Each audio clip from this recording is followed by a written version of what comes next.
I'm Nicholeen Peck, and I teach parenting and communication, as well as relationship development, child development, all over the world through the lens of self-government. And a parent recently asked, what's the right age to allow my kids to date? That's what we're talking about in this video.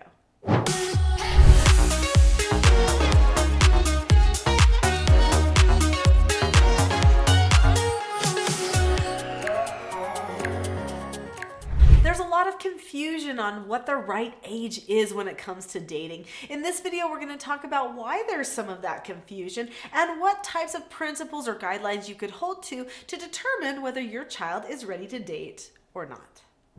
There's so much confusion around the topic of dating, and there's a reason why. Because dating actually is cultural. So different cultures do dating in different ways. Some wait until they're adults. Some cultures start dating when they're very, very young. And a lot of parents really are wondering, but what's right? Because it seems like so many things in society nowadays, like online and on TV, even in some of the ways that curriculum is presented to children, it seems like they're almost promoting sexual activity, or at least assuming that it's just going to happen. And so they're pushing children toward that dating path a lot sooner than they used to back in the day. Another reason that there's confusion is because the term dating has been confused. So it used to be that when somebody was of dating age, then they would just go and do things with people, right? It might be with a group of people, it might be one-on-one, but they were just going to go and do an activity together. That didn't mean that they had to have a romantic attachment. Well, nowadays, if you say the word date, like I'm going to go on a date with so-and-so, everyone assumes, at least in the young population, they assume that you are an item, that you have an agreement with each other, that you can't go on a date with anybody else. There's this feeling of ownership that comes with the word date. This is not healthy because dating has always been the way that people find what they like in a person. In fact, I always explain that to my children that, well, what is dating for? Dating is for you to see what you like in a person, what type of person you get along with. And when it comes time to find that person that you're going to court and then marry, you have a better idea of what type of person you're looking for because you've had a lot of different experiences with other people. But in our family, I definitely do not promote sexual experimentation during the dating ages. Now, I know that could be different than some other parents, but that's okay. I can take the heat. In fact, I showed all of my values and morals on a television program called The World's Strictest Parents back in 2009, and there were probably some people that thought maybe I was a little bit prudish. But if you're interested still, even after all of that, we'll be talking here about what you can do to determine if your child is ready to date. Before we talk about dating readiness, click that subscribe button. There's a lot of great content here that's going to help you in raising your children, give you things to think about that you may not have thought about before. So click the subscribe button now. When the BBC filmed my family back in 2009 and brought two troubled teens to our home named Hannah and James, there was a time where Hannah ended up going out to lunch with Cash.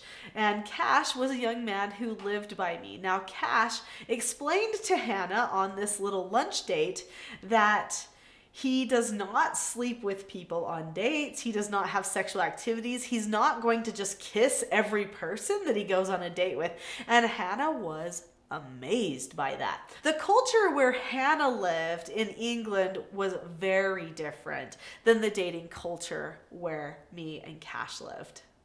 Before I get to recommendations, I do need to be very upfront with what our dating rules were in the Peck family. So our children were not allowed to date until they were 16. This is kind of like the industry standard where we live. It's culturally acceptable. That doesn't mean people don't date before, and that some people don't feel like they want to date until they're 19 or 20. That can happen sometimes for some people. But we were raised, my husband and I were both raised in families where you couldn't date till you were 16, because this was the time where you could also get your driver's license. So those two things have a tendency to go together, because then you can actually go somewhere without your parents. So that's why we stuck to the 16 age. But that doesn't mean that our children did not have friends or still do things with groups of people that included people of the opposite sex, because they did, but we made sure that they were always group activities. My children also knew that even at age 16, they needed to have group dates and not pair off. This was to help them develop a habit of keeping good sexual boundaries and making sure that they didn't just get exclusive with one person. Because when you're young, it's about trying out other people, learning about their personalities. It's not about all the sexual stuff. There's plenty of time for that stuff later, we reasoned, and my children actually agreed. So they didn't feel like they were missing out on anything, because we have morals that we hold to as part of our family standards. When my children get a little bit older and they're like in college age, or maybe even a little bit before that, they might start dating people just one-on-one and not necessarily be in a group. And that was fine. That seemed to be good timing for all of my children. And usually a little while after that, they found people that they wanted to maybe try out exclusively dating for a little while. So exclusive dating would be more like courtship, really, especially if the people are thinking, could this be the person I might want to marry one day? Now, if not, then maybe it's still considered dating. The way this dating word is used is so incredibly confusing to people, but I didn't want to call dating hanging out, because I felt like that's not really what it was. Even though in our current age, people are oftentimes calling dating hanging out, because they don't want a person to feel like they are restricted to only doing something with that person that they're on a date with. That's kind of crazy, the little weird rules that the young people have put on going on dates. So anyway, let's talk about how to know if your child is ready for a date with somebody else. So in our family, we are always talking about how well we are doing at our self-government skills. So there are 4 basic skills that we've taught our children, and these skills are following instructions, accepting no answers and criticism, accepting consequences, and disagreeing appropriately. If a person learns these 4 basic skills, that takes care of 99% of their behavioral problems, and it also shows that they are ready to take on more responsibility. For instance, if I tell a child the curfew is 10 p.m. or the curfew is 12 a.m. or whatever time I choose, and the child does not meet curfew, that child is not following instructions. So before a child would be allowed to date, I would want to know if the child is good at following instructions. All kinds of instructions. Are they going to do their chores? Are they going to do their dishes on their dish night, clean their room, take some personal responsibility?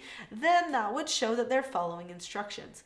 If there is something that they don't agree with or they want to talk to us about, can they disagree appropriately with us, or are they going to get moody and dramatic? Are they following only the whims of their emotions? If they are being emotional within the family and in the relationships with parents, then that actually shows you that they will probably just follow emotions, which could even be sexual emotions, when they're out with other people.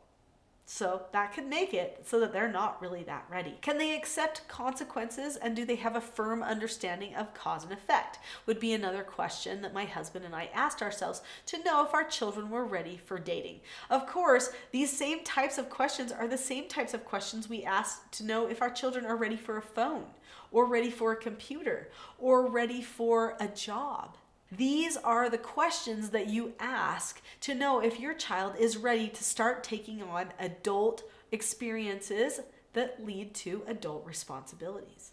No matter what you decide for your child, they need to be able to accept your parental authority and to discuss the matter with you in a mature way. If they don't, then you know that they are probably not ready for that experience. So be sure to pre-teach them that you're going to have a conversation about it, and the way they handle the conversation will actually help them know whether they're ready for such a mature thing as dating too. This is going to lead them in a good direction.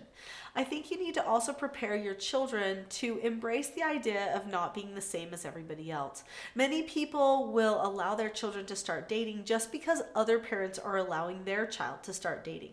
But keep in mind that somebody else's parent does not have a gauge for your child.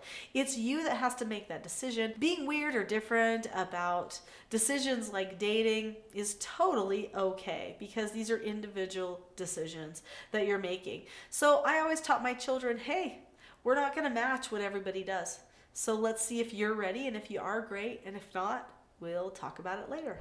If you've enjoyed this mini class about dating and determining whether your child is ready to date or not, then you might enjoy a full class that I've given to everybody free on this channel called The Expectation Trap versus the Cycle for Success. Click on the link to the Expectation Trap class now and learn how you can prepare to have more positive interactions with your family and how to have better self-government over yourself as a parent.